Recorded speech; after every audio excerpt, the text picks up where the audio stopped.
এটার জন্য আরও 50,000 টাকা জরিমানা করা যায়, আপনি কি এই জরিমানা পরিশোধ করার সক্ষমতা আপনার আছে?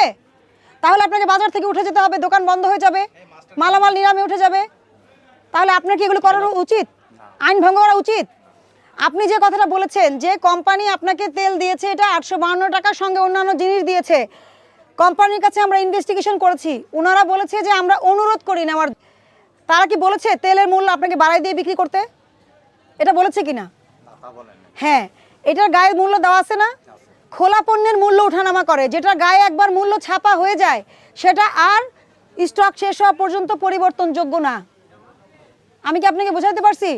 তাহলে এই কাজটা কেন করেছেন? এটা অপরাধ করেছেন না করেননি? আপনাকে যদি কোম্পানি কোনো প্রোডাক্ট দিয়ে থাকে সেগুলো বিক্রয়যোগ্য না নাকি ফালানোর জিনিস? বিক্রয়যোগ্য, ওগুলো আপনি বিক্রয় করবেন, তাই না? আপনাকে কোনো বাতিল প্রোডাক্ট দিয়েছে? ডেট এক্সপায়ার প্রোডাক্ট দিয়েছে? দেয়নি। তাহলে আপনি ওই কথার উপর ভিত্তি করে কিভাবে আপনি এই 852 টাকার তেল 880 টাকা বিক্রি করছেন? কিসের ভিত্তিতে? কিসের ভিত্তিতে করছেন? তারা বলছে হ্যাঁ, আচ্ছা আপনার প্রমাণ দেন, প্রমাণ দেন।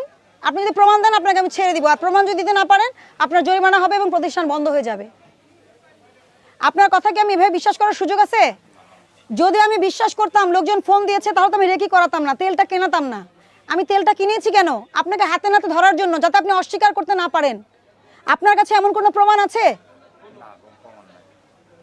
আপনাকে 20,000 টাকা জরিমানা আরোপ করা হলো, 20,000 টাকা পরিশোধ করবেন এবং মুচলেখা দিবেন, ভবিষ্যতে কোনোদিন আপনার এখানে সেজন্য এই অপরাধ পাওয়া না যায়। আমি বোঝাতে পারছি আপনাকে?